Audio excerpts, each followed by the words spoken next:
We falsely think of our country as a democracy when it has evolved into a mediaocracy, where a media that is supposed to check political abuse is part of the political abuse. These commercial entities now vie with the government for authority over our lives. They are not a healthy counterweight to government. They are as big as or bigger than government, and they work closely with government. The most powerful special interest in Washington today is the media, because not only do they give money and lobby and do all the things that industries do in Washington and companies do, but they of course control whether or not a politician's mug gets on the tube. Now that's power. That's the ultimate power in a political realm, is controlling perceptions.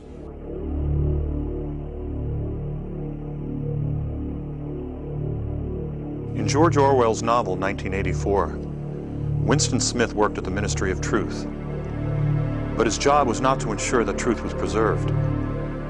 Quite the contrary. His job was to alter past news stories so that the version of the truth given by the ruling elite, the party, was never contradicted. If the party, which Orwell called Big Brother, lied to the people, a quick check of Winston's altered records, the only remaining records, would prove that the lie was true.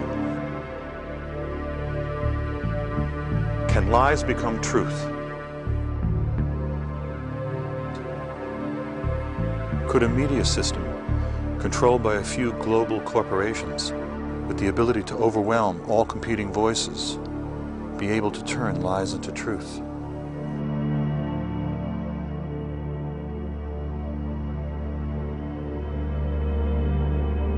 These corporations are not answerable to the people.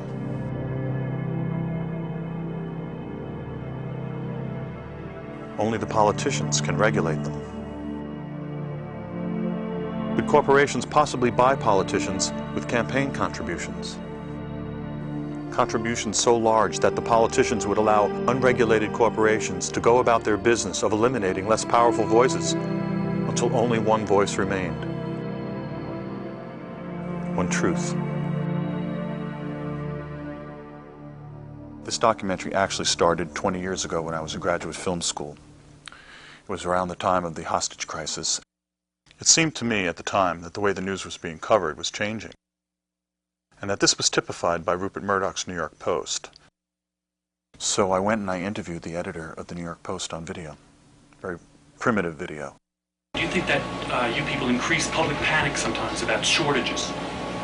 Is it possible? Yeah, yes. I think that's where it's that's where the panic starts, through the media coverage, through newspaper coverage, television coverage. Do you think that the New York Post tells the true story? Or? Well, sometimes you cannot depend on the media. I think what they create is they create, like gas, you can create a panic, right? New York is a tough town. Can be very abrasive.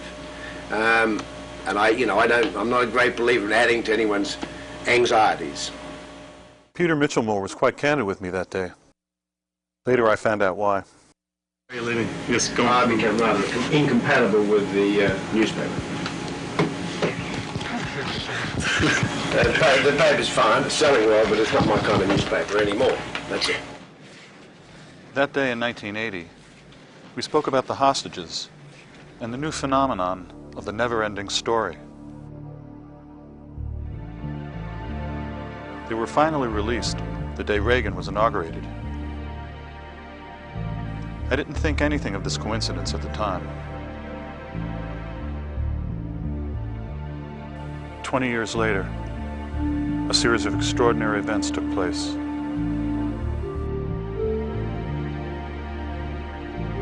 For me, they provided a window. I could see the selling of the Iraqi war, the media's handling of the 2000 election, and the Supreme Court's decision in a new light.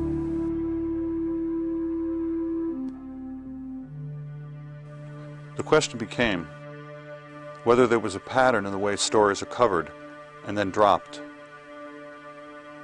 Had it become easier to purposely manipulate the news? Were they not covering certain stories on purpose?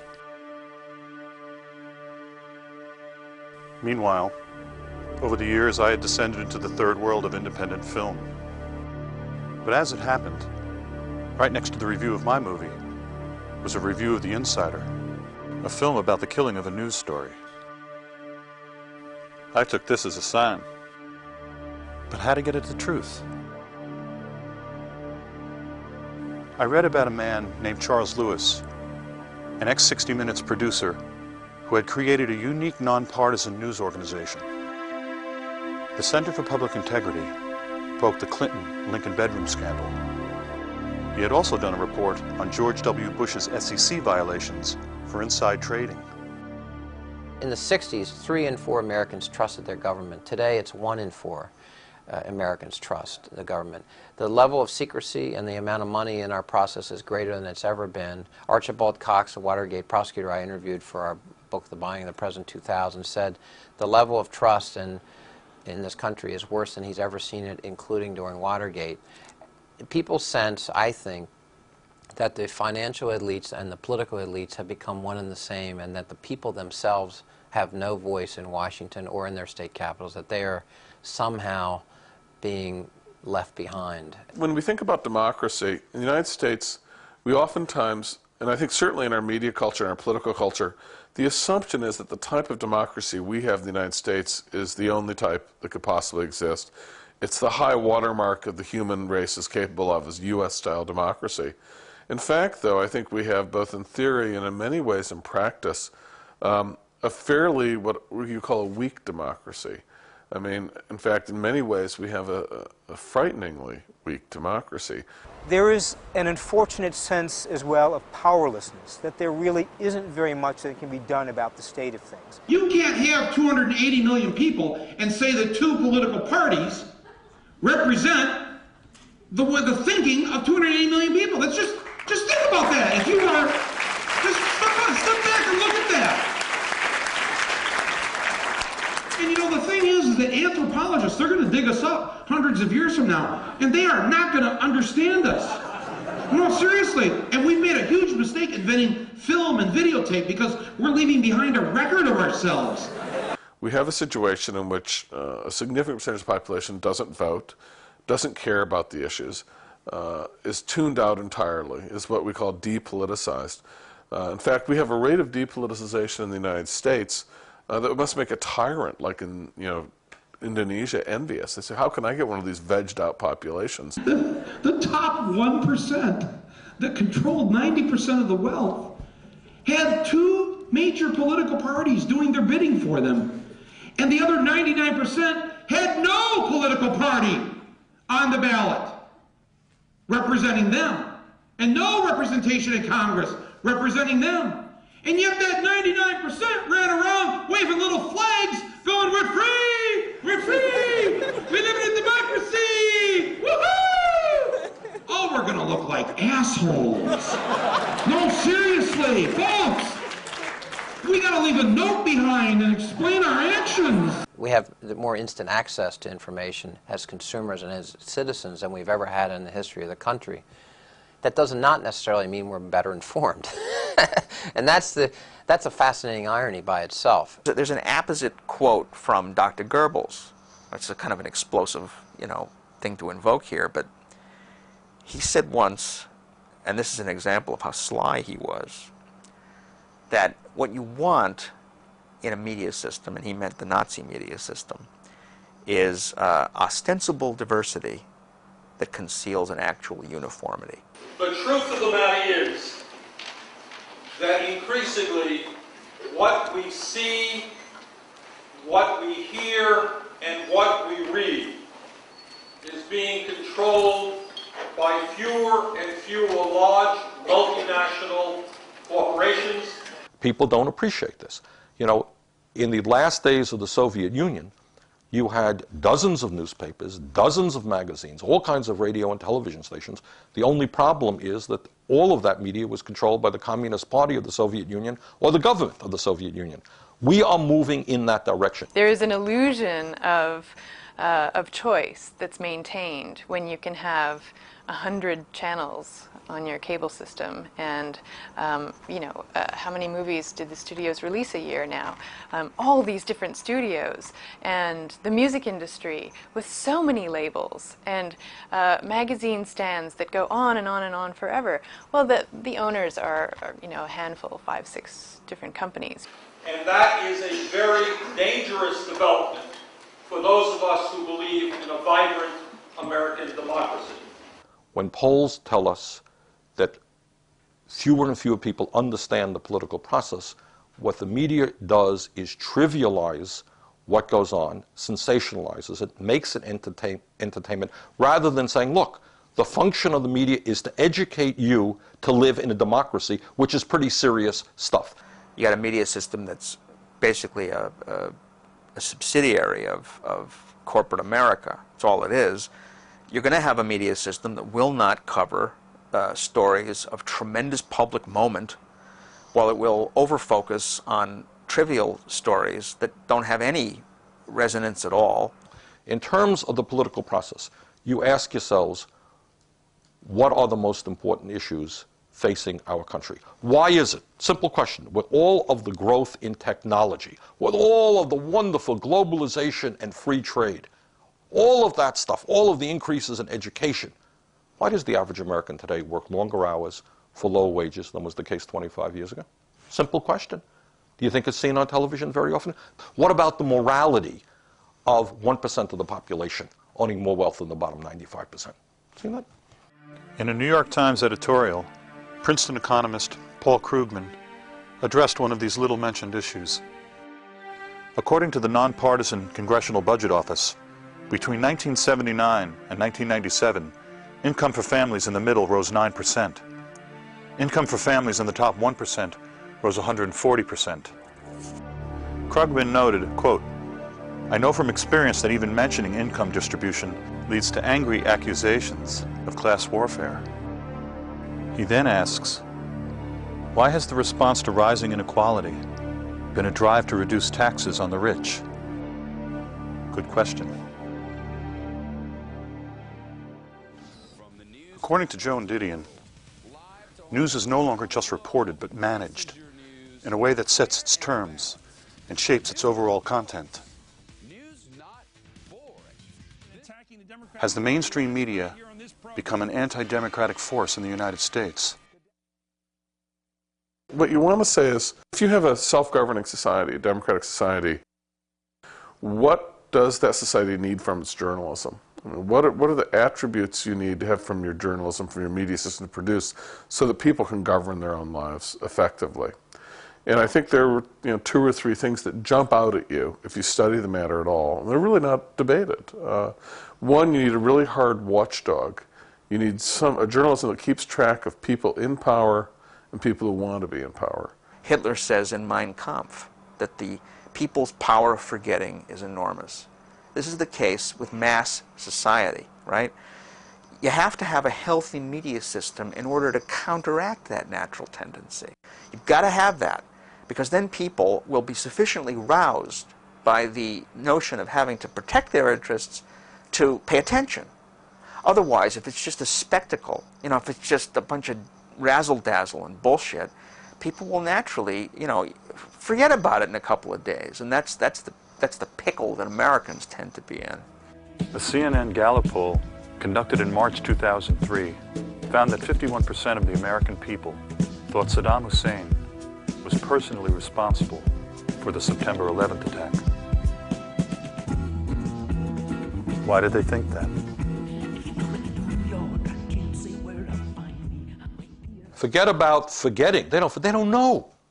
They don't know. I picked up my local paper today. Yesterday there was a vote in the House of Representatives which would have provided, which passed, which would, if it carries into law, provide hundreds of billions of dollars in tax breaks to a handful of families in this country. Wasn't mentioned in the newspaper. The repeal of the estate tax, half of the benefits of that repeal will go to the richest 1/10 of 1% of the population.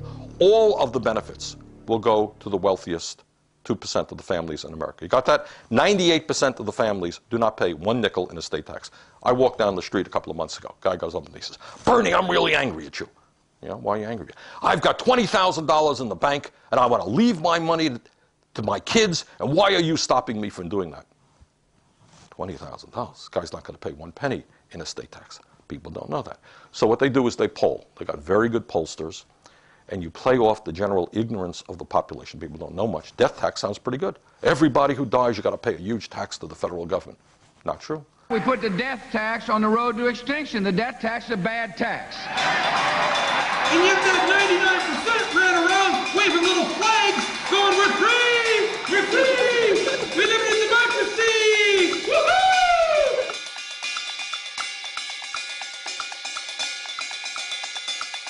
Your job is, if you're at the network, to cover the basics. The basics mean that government, the entire federal government with millions of employees, is boiled down to the White House and the Capitol. You have a reporter at each place, and they're on every night. And that's the extent of your federal government news coverage. It's idiocy. Shocking. It's shocking and it's pathetic. And so you can have an SNL scandal that goes on for years and no one notices because that's an obscure, now defunct agency called the Federal Home Loan Bank Board. Well, how many reporters do you think are down there covering that? Hardly any. If a member of Congress gets an appropriation for $58,000 in order to put some funding into a house or something, or into something in his community, it's liable to make the front pages. Congressman Jones gets pork, $58,000 for this stupid project. Headlines. But when you spend hundreds of billions of dollars, it is more likely that the hundreds of billions will not be covered than the $58,000. How did journalism get this way? To remove controversy from story selection. So you can't be yelled at for why did you put this in the front page and didn't cover some other story. There becomes a tremendous reliance upon official sources as the basis of legitimate journalism. This was a new thing. You know, in 1875, if the governor said something wacky, a newspaper editor would say, "I'm not going to cover that, it was stupid." Newspapers, they don't invent stories. They go to people, experts in this country, for their opinions on what's coming down or not coming down. It means those people in power, political power especially, but also business power, are sort of the assignment editors of journalism. What they want to talk about becomes news. If they agree that they don't want to debate something, like the CIA, it's virtually impossible for a journalist to introduce that as a story.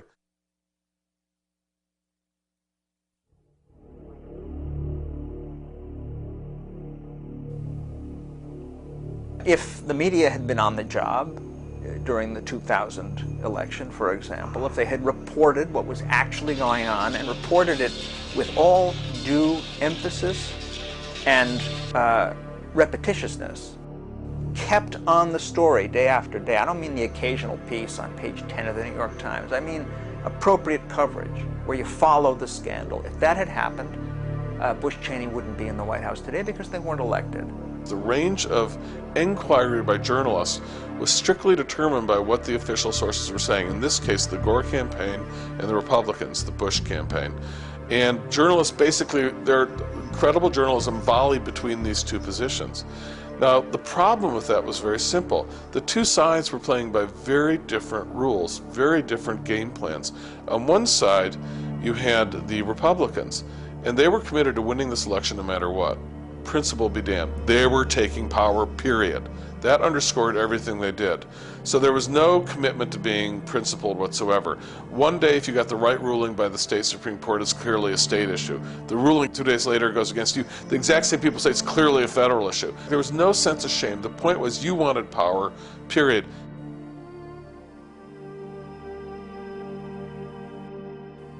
And it was an extraordinary propaganda effort by the right because you couldn't even find a Republican dog catcher in Idaho who would disagree. Everyone barked out the exact same line every day. It was Joe Goebbels would have been impressed with the lockstep in which the Republican machine marched in their eagerness to take power and take this election. The problem was for those of us who just think whoever gets the most votes should win and wanted a fair election, the journalism didn't reflect that interest. It was a prisoner of that range of debate, and therefore it played directly into the hands of the Republicans. The BBC reported that 5 months before the 2000 election, Governor Jeb Bush moved to purge 57,000 people from the voting rolls, supposedly ex-felons. The great story that was broken by Greg Palast from Britain, which has now been confirmed, on for the first time, the use of by Katherine Harris of this private company to come up with a list of felons who wouldn't be permitted to vote, which was a dreadfully bogus list of thousands of people who weren't permitted to vote, who should have been. According to Palast, a private firm with Republican ties, Database Technology, signed a $4 million contract to provide scrub lists of ex-felons. Part of the job was to verify the list, which the firm acknowledged was inaccurate.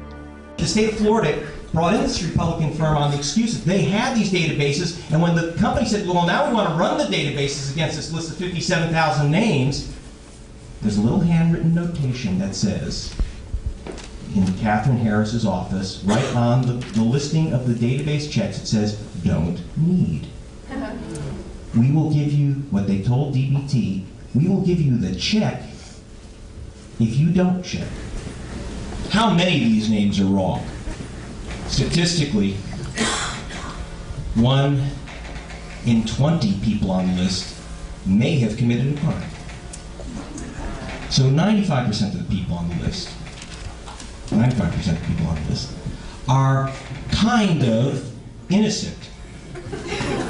Now when I say kind of innocent, see, 54% of the people on the list are unequivocally guilty of being black. Now you do the arithmetic, okay? 95% of a list of 57,700 people, 54% of them black. Katherine Harris certified the election of the President of the United States on the basis of a plurality in Florida of 537 votes. You do the arithmetic and you tell me what happened in that election. Palast, when he first broke it, CBS News called him up. And CBS News said, yeah, we might want to work on this. And Palast said, well, go ahead, follow up on it. You can have it. Nothing happened for a couple of days, so Palast called up the producer at CBS and said, why aren't you covering this? And the producer said, and I'm paraphrasing, well, we called up Governor Jeb Bush's office, and he said that it wasn't true. It didn't check out, so we're not going to go with it.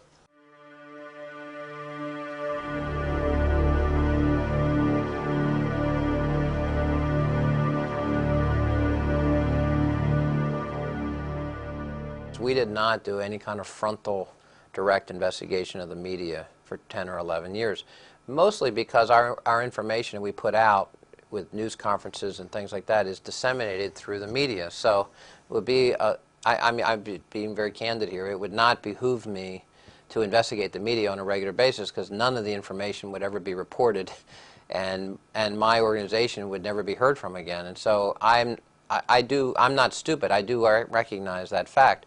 But I have been getting so frustrated, and I decided it was time that we looked at the media. We had half a dozen people working for 6 months, and we investigated, and we found, of course, that the most powerful special interest in Washington today is the media.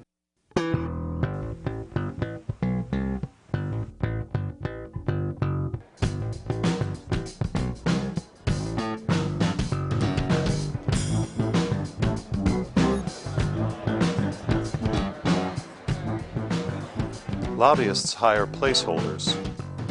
These people line up first thing in the morning for spots in committee hearing rooms allocated to the public. A few minutes before the hearings begin, the lobbyists arrive.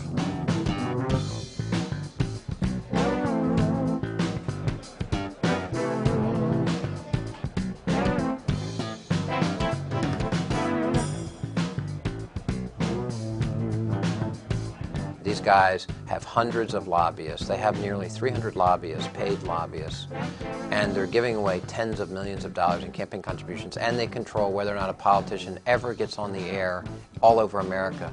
That's power. Being successful lobbying at the FCC or Congress is as important to the bottom line as producing a movie that's a big hit. I mean, it's every bit as important. It's more important. That's the, basically stealing stuff from government is the key. And this is where the media companies are extremely successful because they, unlike any other corporate lobby, have one thing going for them the others don't. They actually control the means by which the public can actually learn about these debates. You can imagine Exxon would love to have owned the media, or Philip Morris. So any debate over cigarettes has to go through them. They took members of Congress on 315 all-expense-paid trips around the world. And then you have the FCC regulating the broadcaster, 1,400 privately funded trips.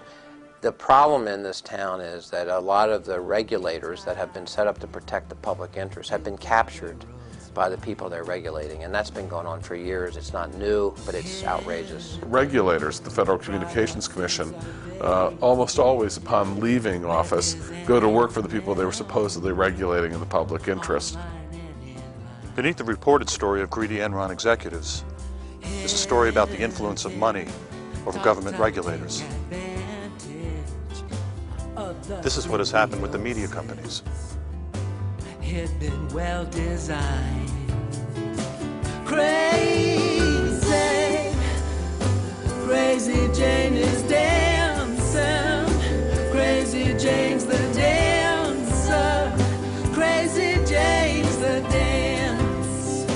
See her, pirouette on sorrow, offer up tomorrow in her own. Rupert Murdoch. You all know Rupert? That's right. Rupert is one of the smartest and most dangerous people in this country. Rupert Murdoch is the primary owner of the News Corporation. In the United States, he owns the Fox News network. But Murdoch's media empire is global. Among his many holdings is a satellite TV service in partnership with the Chinese. Just as he gave a huge book deal to Newt Gingrich, Murdoch gave the supreme Chinese leader's daughter a book contract to write a biography of her father. Well, if I'm going to get my book published in your capitalist society, I have to find a capitalist to publish it. 不管他是不是梅多先生属下的一个出版社 Regardless of whether it's one of Mr. Murdoch's companies or not. The nature of what used to be considered a bribe has morphed into a quid pro quo, an indirect payment, and it's legal. We have massive problems with what I call legal corruption all over America, where the system has been gamed by various powerful interests, and it's all disclosed, of course. Of course, no one reads it, and the media doesn't generally report it. Don't get me started. And so this is a wink and nod exercise with rampant corruption, and the American people kind of actually, in a very interesting way, viscerally understand that things are corrupt. I was a producer at 60 Minutes and worked in network television for 11 years, ABC and CBS, 60 Minutes, and I was an investigative reporter for those places. And I quit one day. My story led the show. I quit because the idea of everything being simplified down to good guys and bad guys, and the formulaic infotainment thing was getting a little old for me. I decided that I didn't want anybody telling me what to investigate, and I was going to decide myself what to investigate, and I was going to take as long as I needed, not 2 weeks to solve a 20-year-old unsolved murder. Today, we're up to 35 people. It's, knock on wood, been very exciting, but that's how it got here. So. You have this contracting of ambition about what should be covered and what the public has a right to know about. The price of power in Washington, who really makes money and who really benefits from the decisions. What will pass for investigative reporting is though someone may get a hold of an early report from some committee that's about to come out, or an inspector general's report that's going to castigate the secretary of this or that. And so you'll breathlessly go on the air and, you'll say ABC News has learned or whatever the network is, and you'll be out of breath, and it's all exciting. You're holding up a report, and it'll look like the faceless minions that comprise the network, hundreds of them out there ferreting information out for you to serve the public. It's complete bunkum, of course. It's not happening at all.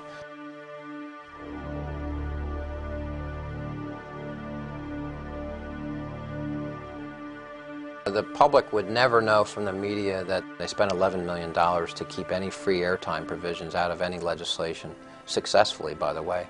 Edward Fritz, head of the National Association of Broadcasters, called free airtime for candidates unconstitutional and an infringement on the broadcasters' free speech rights. You have reached the stage in American politics, and I'm not kidding you, where the issue is not a debate over ideas. You have a point of view, I have a point of view. Who should that person support? That's what democracy is about. The issue is whether ideas at all matter. You look like a nice fellow. Nice wife. You have any kids? Yeah, two. Okay. Why wouldn't I want to vote for you? One of the strange things about it is that politics is now presented in terms of politicians and not politics. I don't think the media are interested in politics. They're interested in politicians, which is a wholly different subject. Media corporations don't cover the news when it comes to politics anymore. The political news coverage in 2000 was half what it was in 96. 96 was half what it was in 92. The third leading source of revenue for the media today, broadcast media, happens to be political ads. So if you're a politician, the only way you get heard is with ads. In 1981, the media was getting $80 million from political campaigns for ads. Today, the last campaign, they got $1 billion.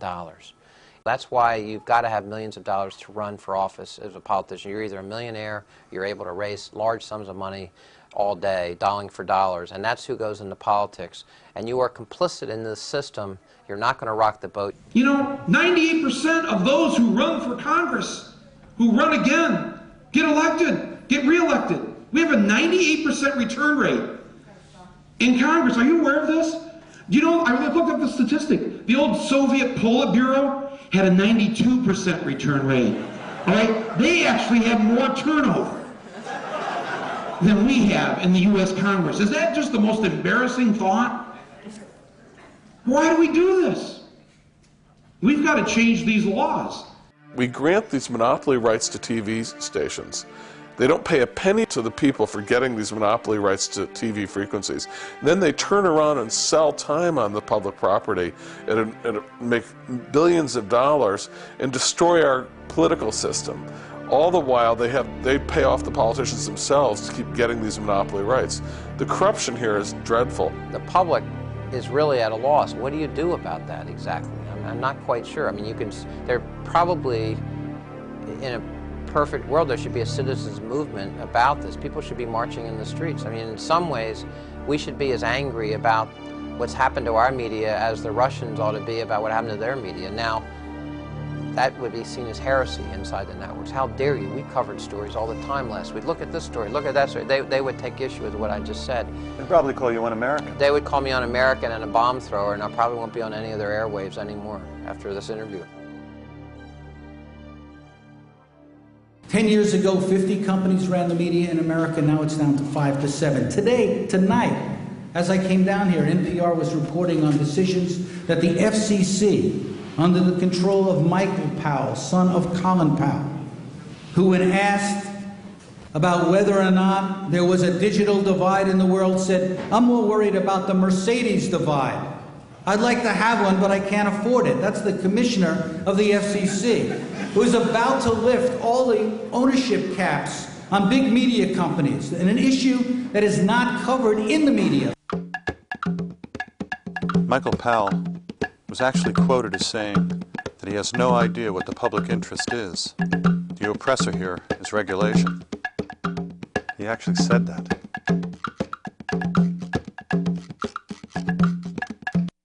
Michael Powell and Republicans in the office at the FCC, we were on the verge with our campaign of making major changes to the rules and the public interest obligations of broadcasters. The Federal Communications Commission had proposed rules that we pushed in this campaign. I mean, that hundreds of Americans in small communities, in large communities, pushed. We were going to get rules that would make local broadcasters much more accountable to their interests. Those rules were proposed once Bill Kennard was out of office and Michael Powell was in office. Those rules went into a drawer. They were never voted on. Starting with Ronald Reagan, the holy grail of deregulation has been sold to the public, and the news media has largely ignored its disastrous results. Once the Reagan administration was done, there were more rules, but they called it deregulation. It's almost this Orwellian use of language where you create new rules, but the rules change because they benefit industry, and you call it deregulation. And you say deregulation, and people feel that's good because people like deregulation. People like fewer rules. They like, depending on simpler, cleaner, old Western rules. But it's a trick. It's not really what's happening. I remember when I first went into television, I believe the FCC rules were very stringent about how many television stations a network could own. I think it was 5. And of course, they had to be in different markets. And now, I know here in New York, we're talking about a duopoly. That's the new word. You have the probability, it looks like right now, that News Corporation will be the owners of the Post, Channel 9, and Channel 5 in the one New York marketplace. So yeah, the regulations have eased considerably. The whole ball game has changed, and precisely how that affects different people buying and selling different stations in different markets and how it impacts on the news, I don't know. In my view, there are tremendous effects that are almost entirely negative. There's almost nothing positive about it. First of all, it leads to these companies are so big, their political power grows exponentially. It's a democratic issue. It means that one viewpoint will come to dominate in most of the outlets that we use for knowing what's going on in the world. Many people are not aware that when you watch television, you are watching a program produced by a large multinational corporation that has enormous conflicts of interest. General Electric and NBC is a perfect example. How can we be sure we're going to get the kind of information we need to have about the nuclear industry, about defense contracts, and all of those things when NBC is beholden to this parent company? Why would they report on that? Of course they wouldn't. Why would ABC report on what's going on at Disney? They wouldn't. There's no point in it. And it's precisely for that reason that those companies want to own television stations in the first place, so that they can keep a check on those sorts of things. General Electric has made it a very proud part of their policies that they are going to move jobs from the United States of America to China, to Mexico, any place in the world where they can get cheap labor. This suggests obviously that General Electric is deeply concerned about our trade policies. Over the years, General Electric has done its best not to pay taxes, or to pay as little as they can in taxes, taking advantage of all kinds of corporate welfare tax loopholes. Suggests very strongly that General Electric has an interest in tax policy. General Electric is a major polluter. Therefore, they're concerned about weakening environmental policies. It's not obviously just General Electric. It's the same thing with CBS or ABC. The conflicts of interest are enormous, and the result is that certain issues are talked about, certain issues are not talked about. In close to 11 years, we've done more than 100 reports. The reports and investigations about public servants screwing up. We're the ones that broke the Lincoln bedroom scandal about the Clinton White House. But I have to tell you, when we've investigated corporations, for some reason it just doesn't get covered. What can I say? See the Business Week cover a short while ago. The majority of Americans believe that corporate America is just one corrupt institution that needs to be reined in. In some ways, corporate power is treated by our news media much like communism was treated by the Soviet press. You know, in the Soviet media, the bad commissar who didn't meet the tractor quota could be skewered in the media. Pravda or TASS could give the guy a hard time. But the system of communism was off limits. And in many respects, the occasional capitalist or firm that might make a bad tire or bad seatbelt can be skewered. But the system as a whole is always off limits. In my entire political life, not one reporter has ever come up to me and said, Bernie, you know, The average worker is today working longer hours for low wages than 25 years ago. What the hell are you doing about that? Why do people have to work 50 or 60 hours a week? Never been asked me. Why not? Because those are questions that the reporters are not allowed to think about. You are, in a sense, you know, people say, well, do you think, Bernie, that there's a conspiracy, that Jack Welch is on the phone to every reporter for NBC telling them what to ask? Of course not. But what goes on, there's a framework of thought that you are allowed to have, and it goes from here, it goes to there. Everybody kind of has the same mindset. You know, this story plays, this is a lead because it, you know, it screams. This is a, you know, everybody kind of has the same approach to it.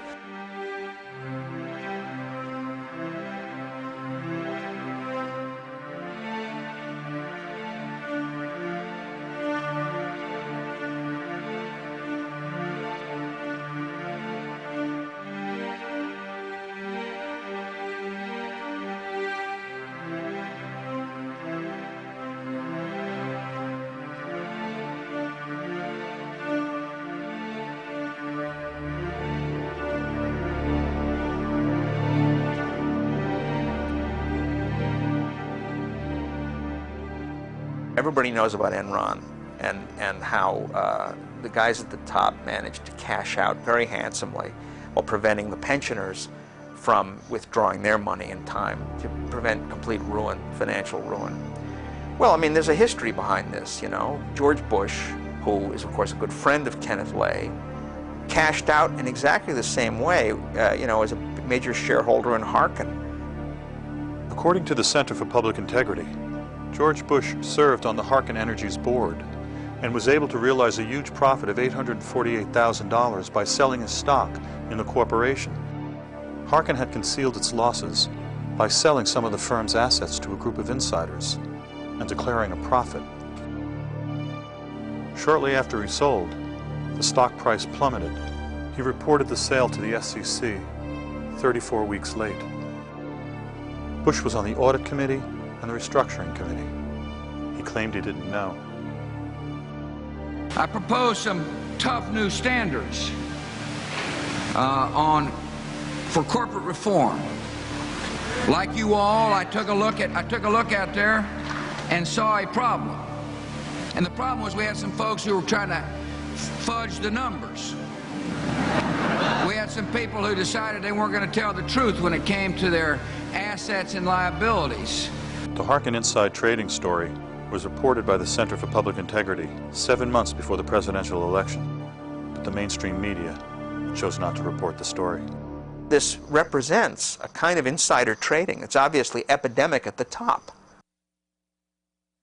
In the 2000 election campaign, the mainstream news media hinted that Al Gore was a liar.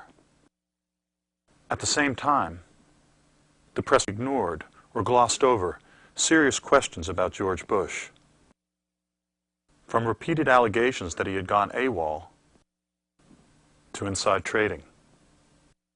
Is there a connection between Bush's avowed policy to completely deregulate big media and their see no evil news coverage? Call it a coincidence. You know, they'll cover whatever they damn well please, and it's not going to get in the way of the bottom line. It's not going to cost a lot of money to produce, and it's generally not going to upset the powers that be, of which they are a major part themselves. And that's where we are as a country, and it's really grim to watch. It's very depressing. Bush made millions of dollars as governor of Texas, and his father is now making millions of dollars as a worker for Carlyle, making millions of dollars thanks to the policies of his son. His son has all around him in the White House and throughout the government all kinds of people from Lockheed Martin. And Lockheed Martin's making out like a bandit because of the war on terrorism. This is a scandal of such magnitude, you know, that you'd think that the press would be thanking its lucky stars that it happened on their watch because it's such a great story. No, it's too big for them to cover.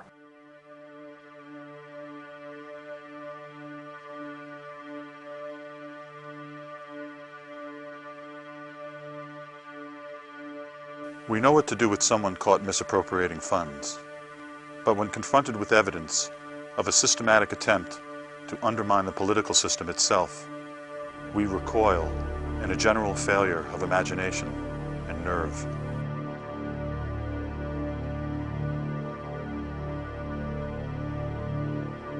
Gary Sick, an American diplomat, wrote a book called The October Surprise, in which he argued that the Reagan team seems to have basically meddled in the situation to make sure that the hostages didn't get released before Election Day.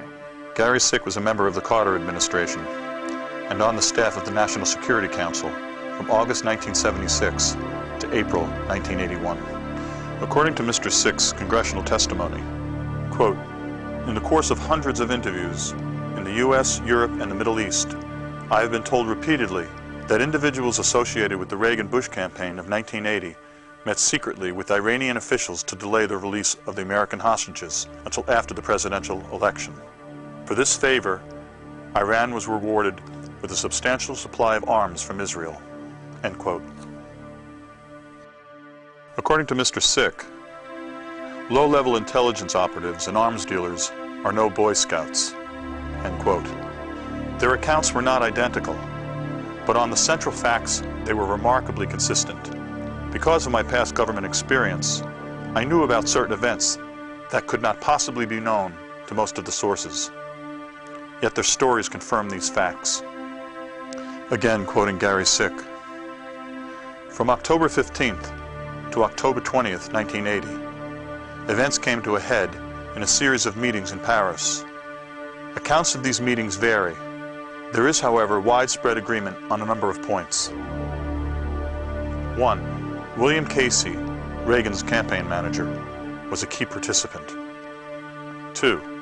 Iranian representatives agreed that the hostages would not be released prior to the presidential election on November 4th. 3. In return, Israel would serve as a conduit for arms and spare parts to Iran." Quote, "At least 5 of the sources who said they were in Paris in connection with these meetings insist that George Bush was present for at least one meeting. 3 sources say they saw him there. Former President George Bush denied being in Paris." According to Sick, immediately after the Paris meetings, things began to happen. Iran publicly shifted its position in the negotiations with the Carter administration, disclaiming any further interest in receiving military equipment. Again, according to Sick, between October 21st and October 23rd, Israel sent a plane load of F-4 fighter aircraft tires to Iran in contravention of the U.S. boycott and without informing Washington. There was a congressional investigation into this claim eventually. It was grossly inadequate. It was a real whitewash. A lot of questions were never even entertained, much less answered. In 1991, a congressional committee, led by Democratic Congressman Lee Hamilton, declared there to be no credible evidence linking Reagan's team with a delay in the hostages' release. In 2 contemporaneous magazine articles, charges of an October surprise were discounted. According to Mr. Sick, quote, "After listening to the evidence, one of the former hostages I spoke with said simply, 'I don't want to believe it. It's too painful to think about.'" Whatever the truth of the October surprise may be, what is undeniable is that the story is a career graveyard for journalists seeking to work in the corporate mainstream.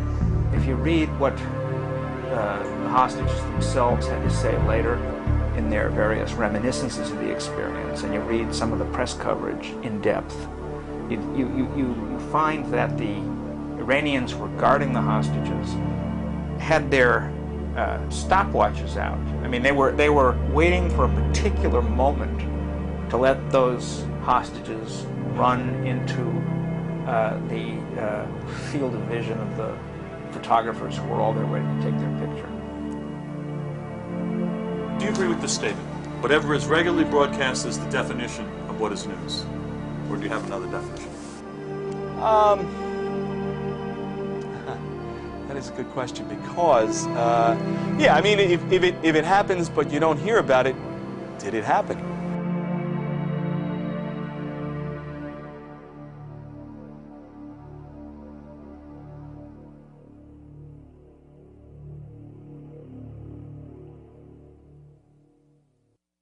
But by and large, on the right at least, media and concern about media is at the top of the list. Republicans and the right wing mobilize, they organize, they train people to be in the media. Right-wing foundations spend money on media programs. They fund and subsidize a media presence to create an environment friendly to the views of a real minority in our country by actual numbers. In 1971, Lewis Powell, a corporate lawyer, was 2 months from being nominated to the Supreme Court by President Nixon. He wrote a memorandum expressing his concerns about how consumer activists and progressives were infecting the general population with an anti-corporate bias. This treatise circulated among a number of wealthy industrialists. One of them was Joseph Coors, who in 1972 provided initial financing of $250,000 for the Heritage Foundation. So began the neoconservative movement to influence the media. What we've seen since the mid-1970s is that all the great conservative foundations devoted almost all their money to ideological warfare. So much of journalism depends on who the source of the story is. And so you've seen the creation of these foundations or institutes in Washington, like the American Enterprise Institute, the Heritage Foundation, the Cato Institute, that basically are extraordinarily well-funded groups. Reclusive billionaire Richard Mellon Scaife funds many of the right-wing think tanks. He also underwrote the Arkansas Project, a 4-year multi-million-dollar effort to investigate President Clinton. What has happened is resident fellows at the think tanks are paid to create rationales for predetermined economic and political positions, much like it was done in the old Soviet Union. The truth of the matter is that billions of dollars are being spent to convince the public that their interests and those of the corporations are the same. The first few times they employ one of these right-wing experts, they'll be called from the conservative American Enterprise Institute or from the conservative Cato Institute. But over time they just drop that. And pretty soon it's just from the Cato Institute, and pretty soon it's just analyst. If you're a source and you can have someone weigh in on trade deals, on Supreme Court appointments, on tax bills, giving your perspective, if you've got a series of people who sound like they know what they're talking about, of all sorts of degrees, you can really influence the news. Powell singled out commercial TV and the judiciary as areas to influence. TV because it shapes people's minds. The judiciary because many crucial decisions are made by the courts. We have always had an unrealistic view of our judiciary. We don't hold our judges and our judiciary in general to the same standards of reporting as we do the legislative branch or the executive branch. There's much less coverage. If the Supreme Court had done for Al Gore what it did for George Bush, I give you a 100% guarantee that I would have written the same identical book, The Betrayal of America. 5 members of the United States Supreme Court committed, in my opinion, and I feel very strongly about this, one of the biggest and most serious crimes in American history when they stopped the recount in Florida, took the election away from the American people, and handed it to George Bush. And in a fair and just world, these 5 justices belong behind bars as much as any American white-collar criminal who has ever lived. The mainstream media, they don't even want to talk about what the court did anymore. Their position is, and they made it very, very clear, the election is over with, we've moved on to covering other matters. Now, mind you, and this is not to defend President Clinton, but this is the same group, the mainstream media, who pursued Clinton not just day after day, not just week after week, not just month after month, but year after year. These 5 justices are ardent Federalists, states' rights advocates. And they've said over and over again, we let state courts interpret state law. December the 8th, the Florida Supreme Court ordered a manual recount. The recount started the following morning, a Saturday, December 9th, 8 o'clock. At that point in time, Bush's lead had shrunk over Gore to 154 votes. 2 o'clock in the afternoon, Justice Antonin Scalia steps in with an emergency order supported by the 4 other justices. He said, we got to stop this recount because if it continues, it could, quote, threaten irreparable harm to George Bush, unquote. So even though the election had not yet been decided, the incredible Scalia was presupposing that Bush had won the election, and any recount that showed that Gore had won would threaten irreparable harm to George Bush. Now, if that doesn't show that these justices were trying to steal the election for George Bush, what in the world would? We're supposed to believe as Americans that all judges have some sort of saint-like qualities, that they're not political in any way, and that we can't even discuss it. Justice Clarence Thomas's wife works for the Heritage Foundation, a very conservative think tank in Washington, D.C., that assisted Governor Bush in his transition to power. We don't look at their financial holdings. We don't look at the trips they take to conferences sponsored by ideological groups that want them to rule certain ways. The night of the election, November 7th, Sandra Day O'Connor's at a cocktail party in Washington, D.C. with her lawyer husband, John. Dan Rather comes on the air at 8 o'clock and announces that it looks like Florida's going for Al Gore, whereupon O'Connor blurts out, "That's just terrible." She was angry, she was upset. The Wall Street Journal found 3 witnesses at the party to confirm that story. Newsweek found 2.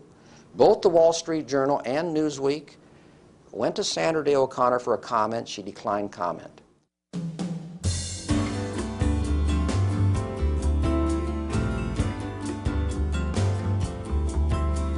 Tommy sat at his computer. Eugene Scalia is widely considered to be one of the most qualified lawyers ever nominated to the post. The ties that bind Scalia and Bush's lawyer Ted Olson, who argued before the Supreme Court, come together in the Federalist Society, a judicial group with close ties to corporately funded think tanks. Society members like Judge Santel in turn reject media regulation.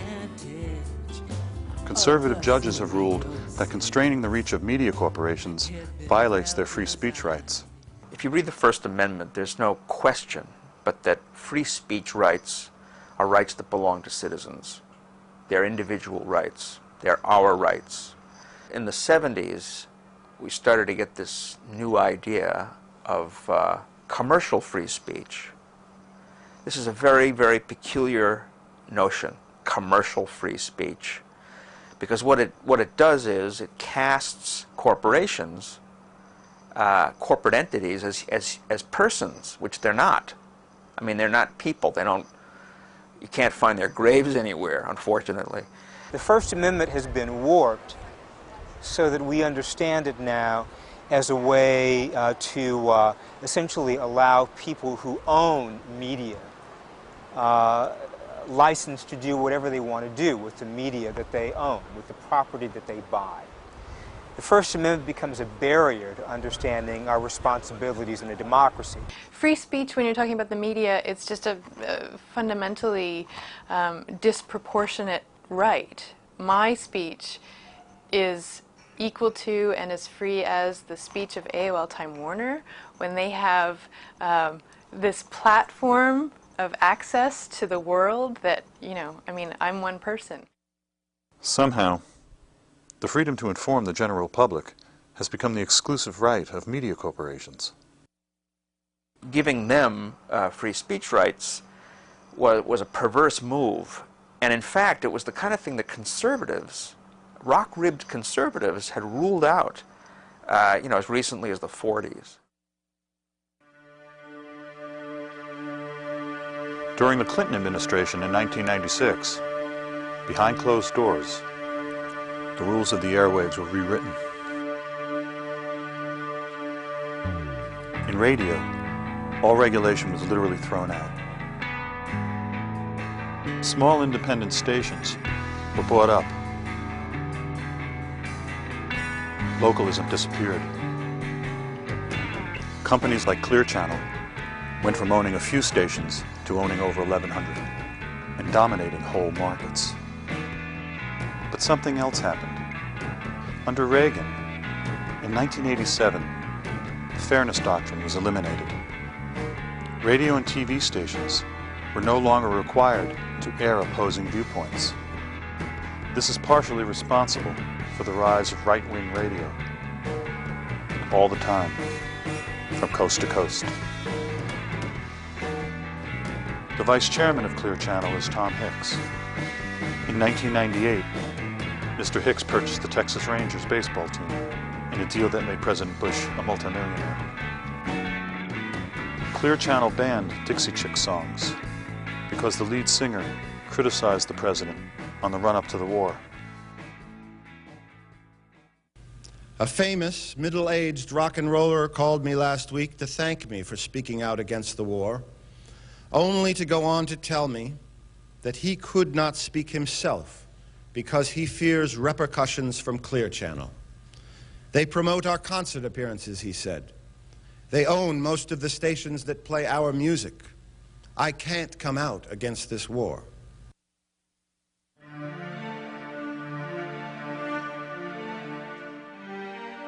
Why didn't we find out more about that bill before it was passed? Well, because who's going to report on it? The media? According to Bill Moyers, during the Senate debate, Senator John McCain said, "You will not see this story on any television or hear it on any radio broadcast." Altogether, the three major network news shows aired a sum total of only 19 minutes of coverage on the Telecommunications Act over the course of 9 months. When a consumer group called the Consumer Federation of America got some money from the long-distance phone companies, who were also, for their own different reasons, opposed to the bill, they tried to buy a 30-second spot on CNN saying that this concentration of power in the hands of a few companies would cause cable TV rates to go through the roof and phone rates to go up, and CNN would not even accept their money. They wouldn't even let a consumer group, a dissenting group, buy their way in to the story. Each time a new Communications technology has emerged, a few companies soon gain total control over it. Will this happen with the Internet? Well, up until now, the Internet has been governed by a system requiring open access.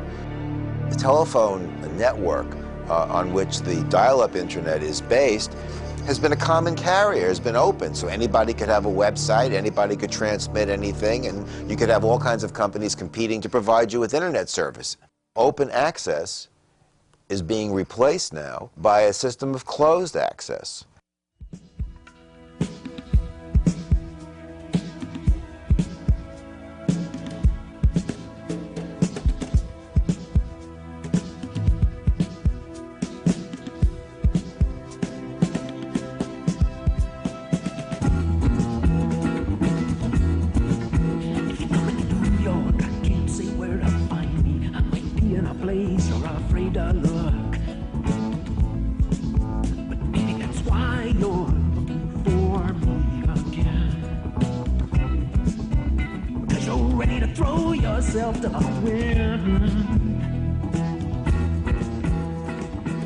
So companies like AOL Time Warner and Comcast and Paul Allen's Charter, they're opposed to any kind of open access rules. They say, we want to control Internet delivery.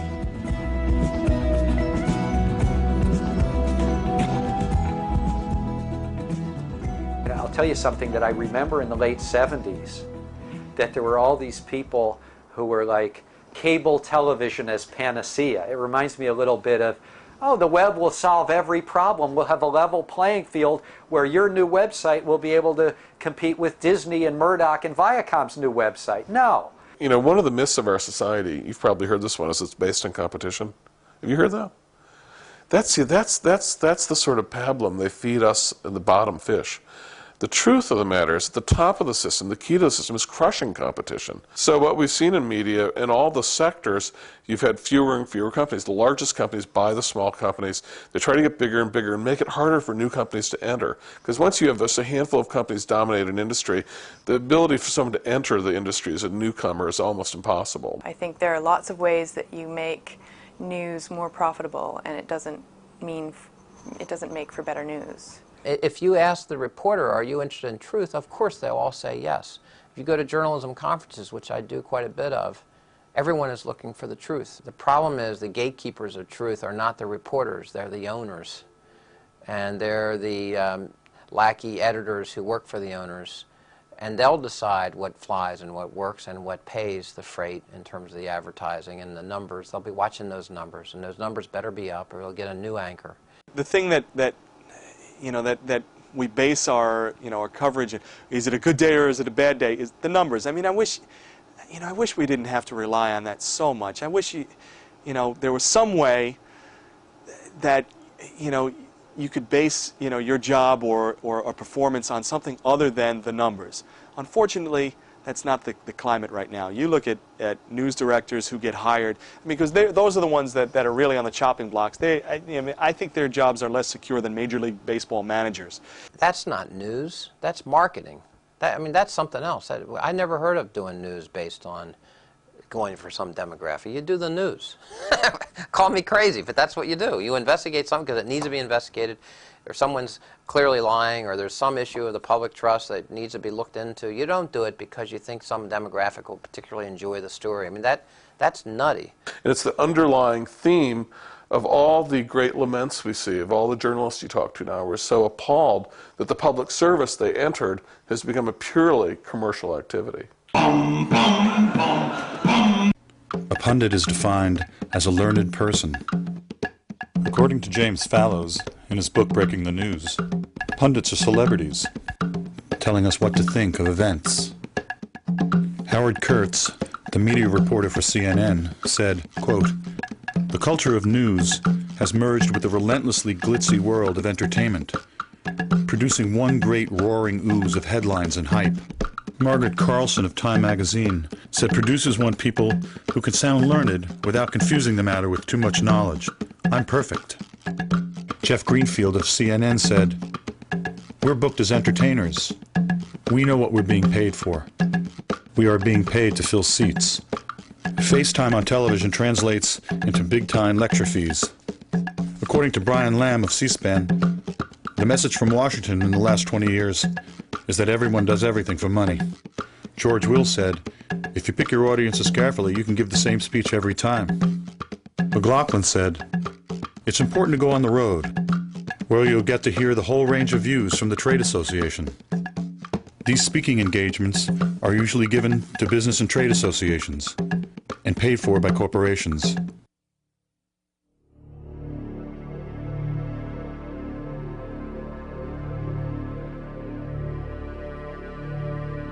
The whole essence now almost of selling some sort of regressive policy, like getting rid of Social Security or environmental regulations, is to dress it up in some name that suggests just the opposite. So if you're going to try to get rid of environmental regulations, you call your group Save the Environment. That's the name of the group that's trying to get rid of the regulations. Crazy,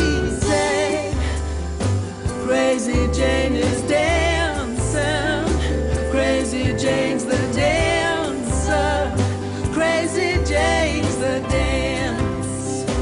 See her pirouette on sorrow, offer up tomorrow in her own defense.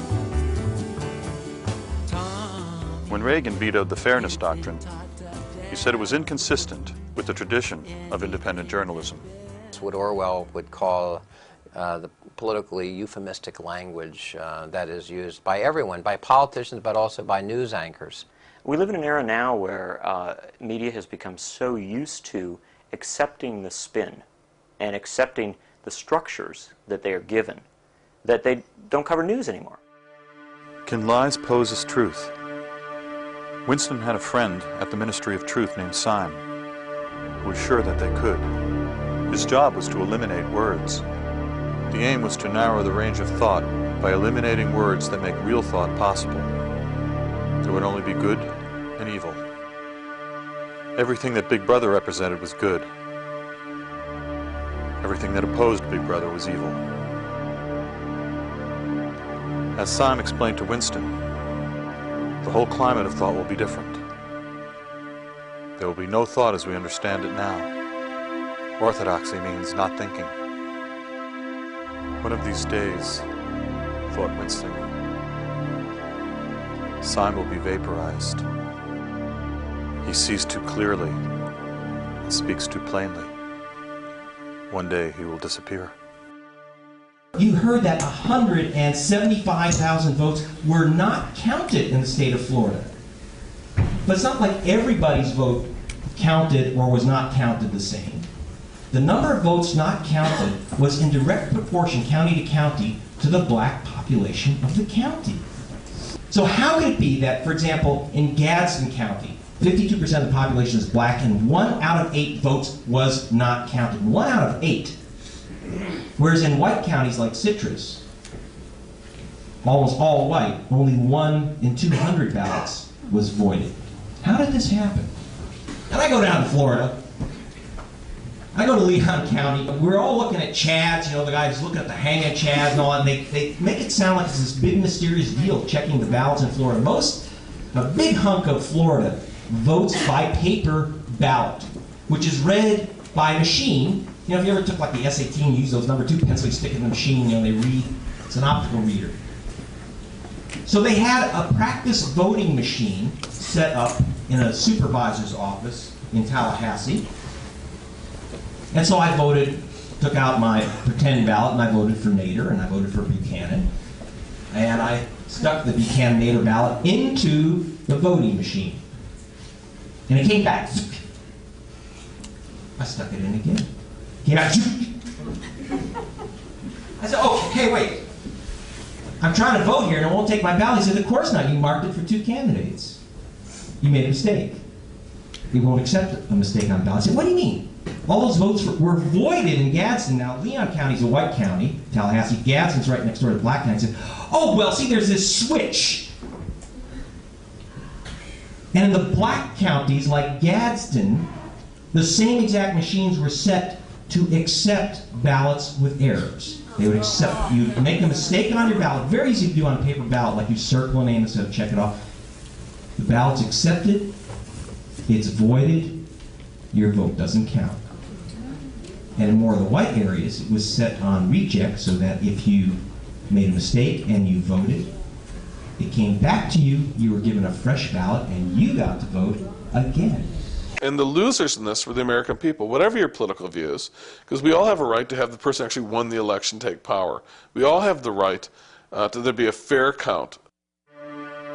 Helen Thomas, Dean of the White House Reporters, was quoted as saying that Bush is the worst president she has covered, the worst president ever. At President Bush's pre-war news conference, for the first time in 40 years, Helen Thomas was not allowed to ask a question. She had disappeared. A chill wind is blowing in this nation. A message is being sent through the White House and its allies in talk radio and Clear Channel and Cooperstown.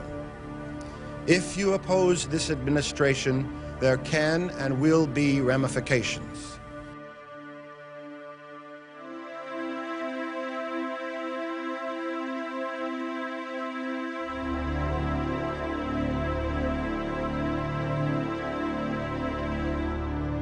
In the last several years, media corporations and politics have merged in a new way.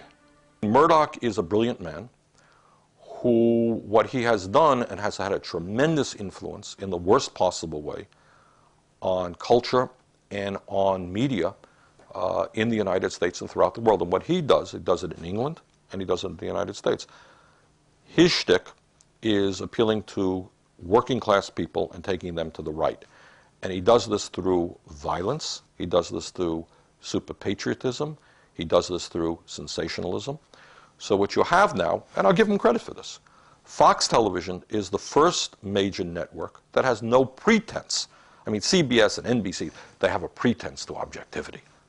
Rupert Murdoch's Fox News Network is run by Roger Ailes.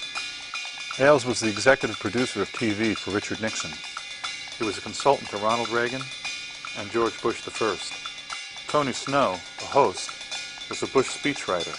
The anchor, Britt Yoon, contributed articles to the ultra-conservative American Spectator. The phrase fair and balanced is repeated incessantly, like a mantra. Fair, balanced. Goebbels said, if you repeat a lie often enough, People will believe it. All of their talk shows are controlled by extreme right-wing Republicans. And it is a front for the right wing of the Republican Party. John Ellis, the head of Fox's election desk, Jeb and George W. Bush's first cousin. And it's notable that on election night, the first network to declare that George W. Bush had won the presidency of the United States was Fox. And it was John Ellis who made the calculation and the determination that they should make that call. But it's not only Fox. At GE, the wall between journalism and politics was also broken. According to the Reuters news service, former General Electric chairman Jack Welch came into the NBC studio and insisted that the race be called for fellow Republican George Bush. All the while, an NBC in-house taping system was recording Welch in the studio that night. NBC refused to turn over the tape despite repeated requests from Congressman Henry Waxman.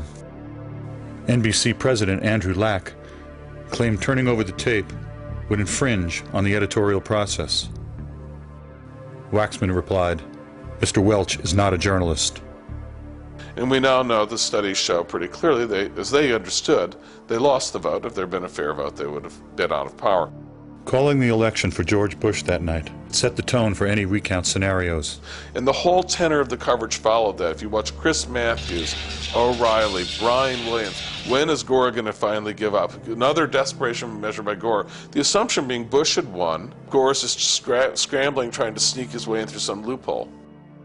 The irony is that as the corporate news media has moved to the right, charges of a liberal bias have become pervasive. This impression was created because the Republicans have an arsenal of on-air pundits, adept at polarizing opinion and ridiculing anyone who disagrees. And they can rely on Murdoch-owned media assets. Some stories disappear, others are repeated endlessly. Murdoch, in turn, gets his deregulation. A conservative pundit, Bill Salmon, has written a book about Al Gore's attempt to steal the election. I find out that the party launching his book will be full of lobbyists and pundits, and decide to go videotape them.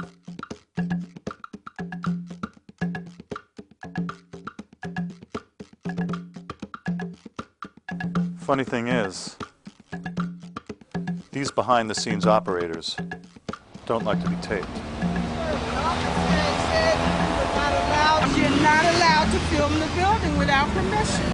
As the right got more and more of a toehold in the media culture generally, through the efforts of Heritage and Hoover Foundation and others, that myth became increasingly serviceable, you see. You could cow moderates, much less liberals. You could cow anyone who wasn't a right-winger working in the media by constantly assailing them with accusations of liberal bias. Or by assailing them about a lack of patriotism. The argument is no longer made that news media are hard on Republicans and easy on Teddy Kennedy and Ralph Nader. That's not the argument. That argument is so ludicrous as it doesn't even pass the giggle test. The argument now simply redefines left-right entirely in ways that drop out core issues of class, core issues of corporate power. The media does not discuss the growing inequity between the rich and the poor and the disappearance of the middle class. I could go on and on and on. There is no evidence whatsoever for the claim that there's a liberal bias in the media. It's based entirely on a stereotypic view of the reporters themselves, many of whom may be liberals. Probably they're centrists by now. But the fact is that their own personal views have nothing to do with what gets on TV. Winston Smith worked at the Ministry of Truth. His job was to alter past news stories so that the version of the truth given by the ruling elite was never contradicted. One of the most troubling things about the media's handling of the 2000 election came a year later. A consortium of major news organizations hired the respected National Opinion Research Council, called NORC, to inspect the 170,000 uncounted votes. NORC was not allowed to characterize its findings. The media companies did that. And the disturbing thing is that they hid the truth by distorting the Florida Supreme Court's actual ruling, which called for the counting of all votes where the intent of the voter was clear. According to the BBC's Greg Palast, who watched the NORC counting operation firsthand, one counter said, quote, "It screamed at you. If someone circled Gore, exactly who do you think they wanted as president?" The consortium did not comment on the exclusion of tens of thousands of clearly marked ballots, which the NORC data reveals. Instead, the consortium came up with a tortured analysis that showed Bush would have retained a lead under one method of counting, just the undervote. On December 24th, 2000, on NBC's Meet the Press, the moderator, Tim Russert, said the following: "Florida, Florida, Florida is over. The board is now retired." And that was pretty much the end of the mainstream news media's coverage of the Florida recount and the Supreme Court's decision to stop the counting of votes. Had Nicaragua had an election like this and the Sandinistas won, the very people who had won the Republican election would have insisted that we not only invade Nicaragua, but that all the people who engineered the election be held for war crimes. They know that they're not there serving at the will of the American people. They know that they stole this election and they created this fraud by keeping African Americans away from the polls. They know this. But if they would do this, if they would stoop this low to steal our White House, what else would they do? What else are they capable of? What else are they capable of? I want to know. So what we have here is not the sunlight of democracy, but the dark, ominous shadows of totalitarianism, despotism, fascism.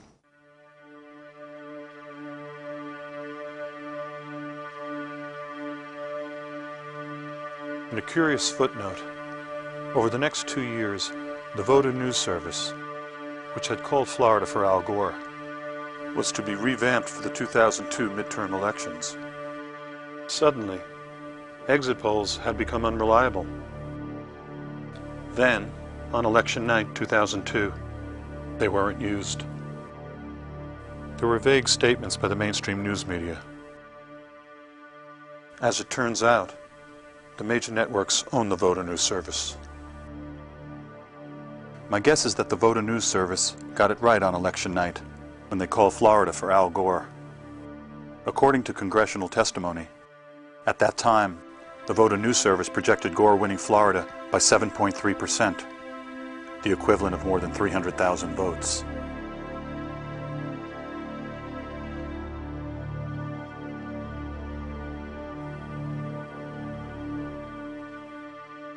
The Voter News Service was the smoking gun.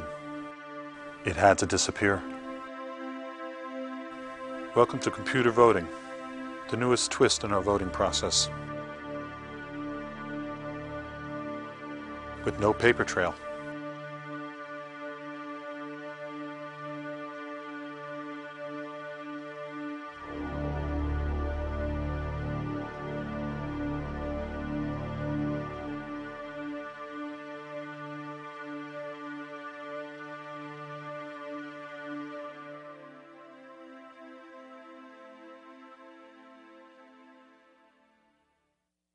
Of course, what everybody remembers is Big Brother. That's the cliche from 1984.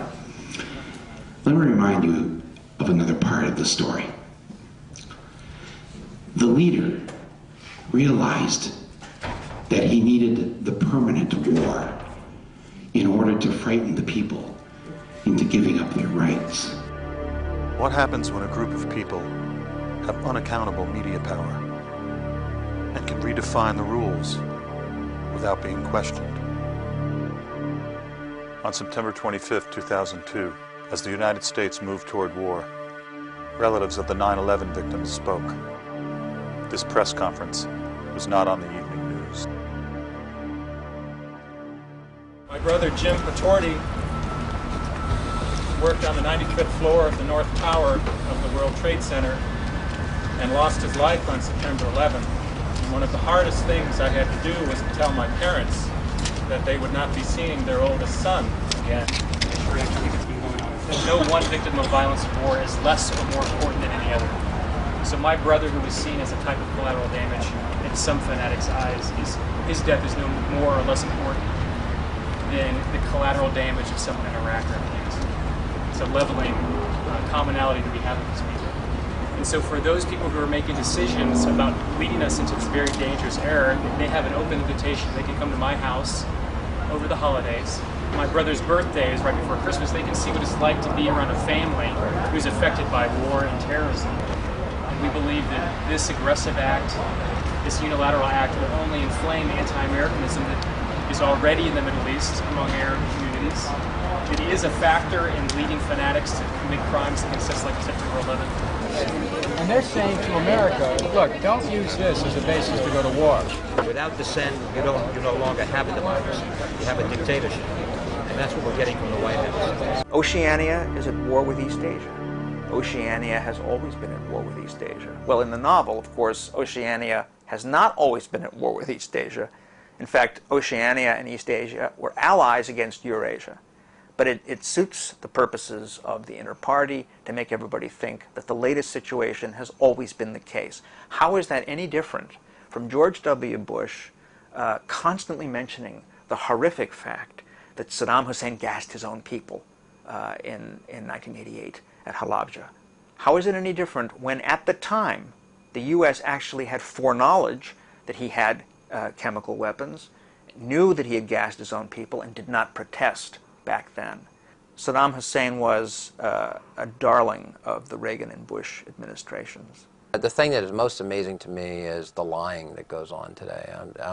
You are now teaching, I'm not making this up, we are teaching damage control and spin. I remember in this country we used to call spin lying. Now we call it spin and we study it and we admire it.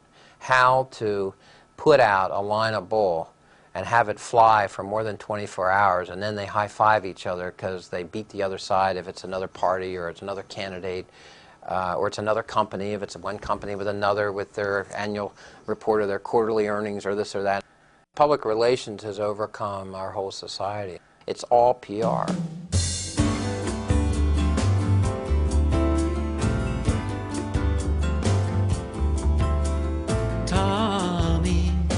Sat at his computer, turned it on and tied in to the world's mind. Hidden, brought up since a baby, with his enhanced memory, online and in line. Hidden, taught to take advantage of the symbiosis. Had been well designed. Crazy, crazy Jane is dancing. Crazy Jane's the dancer. Crazy Jane's the dance. See her. Wet on sorrow, offer up tomorrow in her own defense. Tommy had been taught to value anything that better kept the world flying.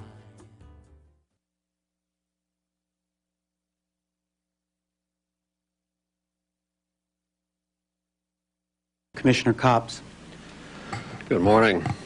I strongly dissent to this decision because today the Federal Communications Commission empowers America's new media elite with unacceptable levels of influence over the ideas and information upon which our society and our democracy depend. At issue is whether a few corporations will be ceded enhanced gatekeeper control over the civil dialogue of our country, more content control over our music, entertainment, and information, and veto power over what the majority of our families watch, read, and hear. Radio deregulation gives us powerful and relevant lessons. When Congress and the Commission remove radio concentration protections, we experience massive and largely unforeseen consequences. Diversity of programs suffered. Homogenized music and standardized programming crowded out local and regional talent. Creative local artists found it ever more difficult to obtain playtime. Editorial opinion polarized. Competition in many towns became non-existent as a few companies brought up virtually every station in the market. This experience ought to terrify us as we consider visiting upon television and newspapers what we have inflicted upon radio. Concerns about the degradation of broadcast content do not justify government manipulation of consumer choice. Degradation is just an elitist way of saying programming that one does not like. The decision allows the giant media companies to buy up the remaining local newspaper and exert massive influence over a community by wielding 3 TV stations, 8 radio stations, the cable operator, plus the already monopolistic newspaper. The decision further allows the already massive television networks to buy up even more local TV stations so that they could control up to an unbelievable 80 or 90% of the national television audience. Where are the blessings of localism, diversity, and competition? I see centralization, not localism. I see uniformity, not diversity. I see monopoly and oligopoly, not competition. It would be anathema to the First Amendment to regulate media ownership in an effort to steer consumers towards other programming. 90% of the top cable channels are owned by the same giants that own the TV networks and the cable systems. More channels are great, but when they're all owned by the same people, cable doesn't advance localism, editorial diversity, and competition. And those who believe the internet alone will save us from this fate should realize that the dominating internet news sources are controlled by the same media giants who control radio, TV, newspapers, and cable. I refuse to pour 1 ounce of cement to support a structure that dictates to the American people what they should watch, listen to, or think. The public reaction against the proposed changes has been unlike anything the FCC has ever seen. Of the nearly 750,000 comments we have received, nearly all oppose increased media consolidation, over 99.9%.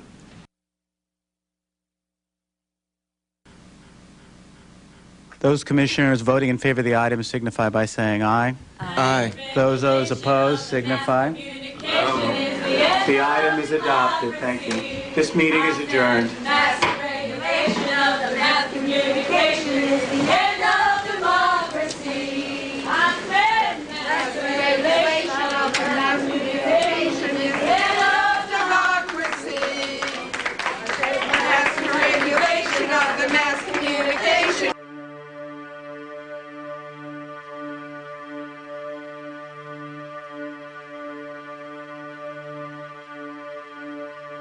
The list of well-recognized people and organizations who oppose all or part of the FCC's media ownership rules is one of the strangest lists of strange bedfellows you'll ever hear. Opponents include Walter Cronkite, William Safire, the National Rifle Association, the U.S. Conference of Catholic Bishops, the National Organization for Women, Senator Jesse Helms. Theoretically, deregulation is good, but it's not always the right way to go. In the shadow of the largest corporate scandals in the history of this country, the last thing we need is to have regulators with no teeth. I believe it appears to me so evident that the big interests were served here at the expense of the public interest. Would you not agree with me that today those who most aggressively celebrate your decision are the biggest economic interests in broadcasting in this country? Are they not the ones that are celebrating your decision? I have no idea who's celebrating our decision. You really don't? Are you kidding me? You say they're modest changes. Clearly they're not modest changes when in nearly 200 cities, newspapers will be able to buy the television station. You say that it'll promote more competition. Nonsense. The evidence suggests that is simply not the case. You say that there will be few mergers and acquisitions. Of course, that stands logic on its head. And you say the court made us do it. The court didn't make you do it. I mean, this is the old joke in the movie, who are you going to believe, me or your own eyes? Commissioner Abernathy, you said that we were acting out of irrational fear instead of hard facts with respect to the issue of consolidation. Is there any evidence that you see with respect to consolidation, particularly with respect to radio in recent years, and also television, that would suggest we have an irrational fear of consolidation? What you have to balance here is you have to balance the First Amendment rights of the licensees against the rights of all the public to have diversity, localism, and competition.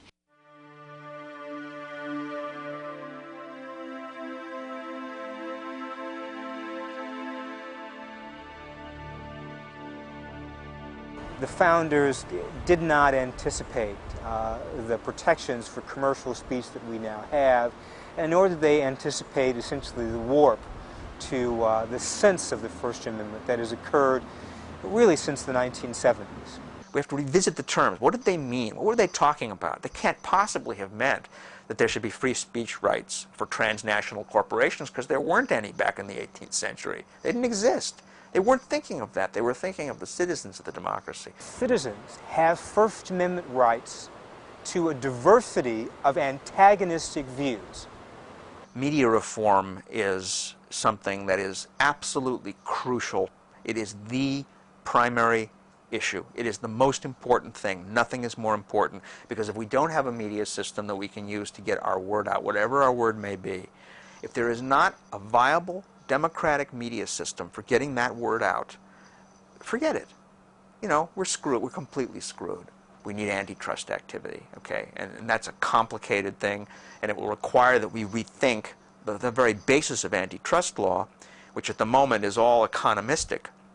We have to understand that the real reasons why we particularly need to look at antitrust in the realm of media industries is not for business reasons, not for economic reasons primarily, but because the content, the crucial content of the news is completely distorted by large commercial interests.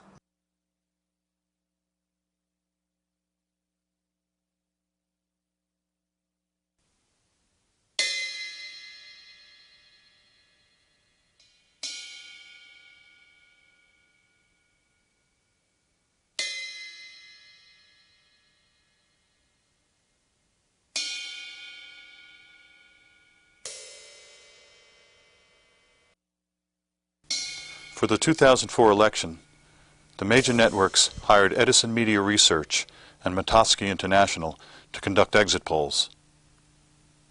Throughout Election Day, those polls suggested that John Kerry would win the popular vote by 3%. The official vote count showed Bush winning by 2.5%, a discrepancy of 5.5%, or 8 million votes. The mainstream news media dismissed these polls, but in a fit of irony, used the Ukrainian exit polls as a basis to call that election into question. And except for the internet, the story largely disappeared. On January 19, 2005, Edison Mitofsky released a report on their exit polls.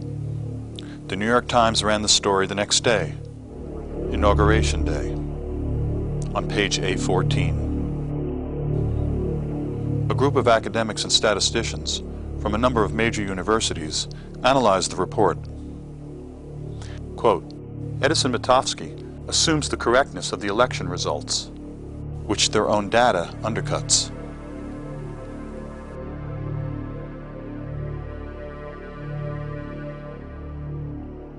The pollsters surmise that somehow maybe more Kerry voters responded to the polls, but no data in the report supports the hypothesis that Kerry voters were more likely than Bush voters to cooperate with pollsters, and the data suggests the opposite may have been true.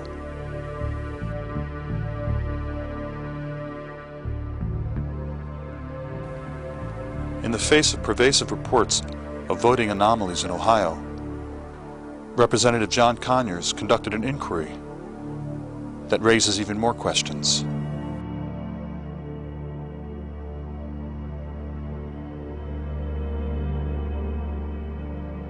He also called upon the networks. In a letter, he requested the raw poll data.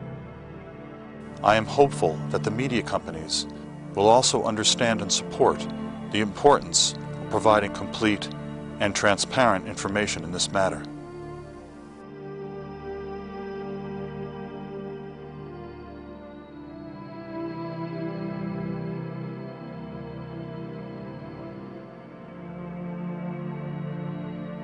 If it happens but you don't hear about it, did it happen?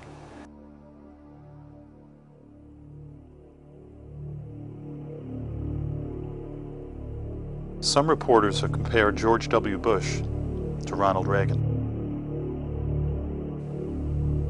I reflected back on the Post interview from 1980 and about the hostages.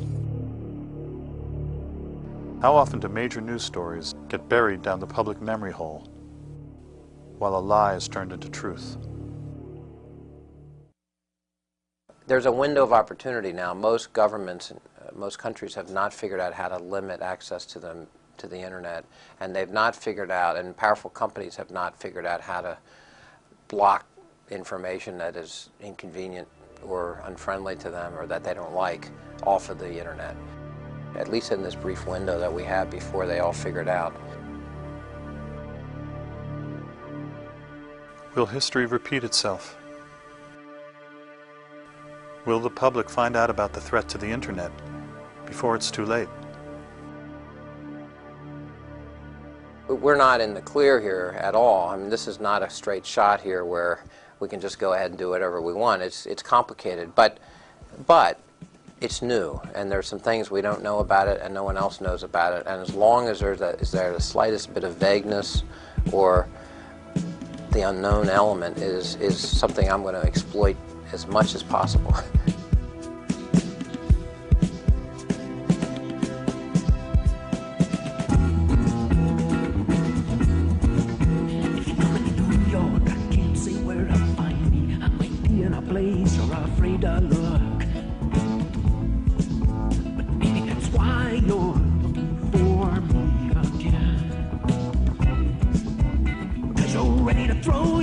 To the wind.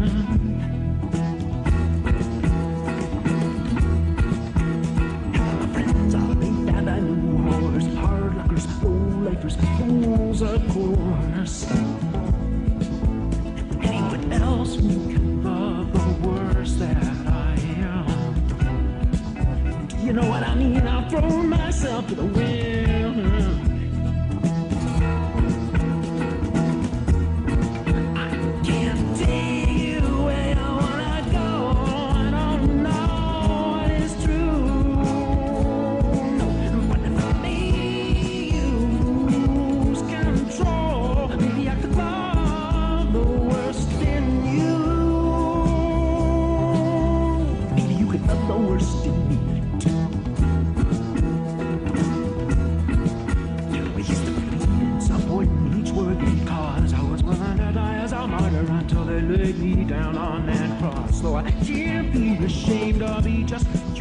It's not so easy to defend, so I might as well throw myself to the wind.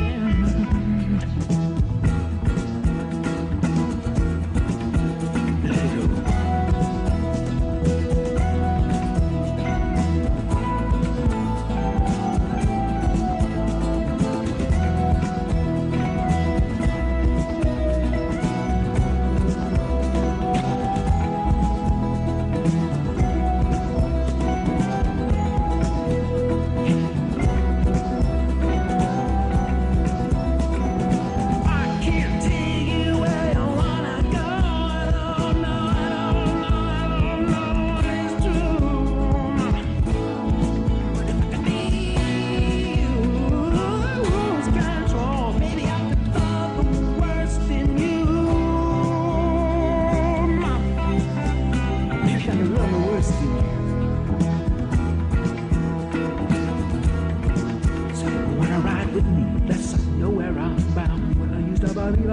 Somewhere the world turned out to be round as we fools if we tried, 'cause we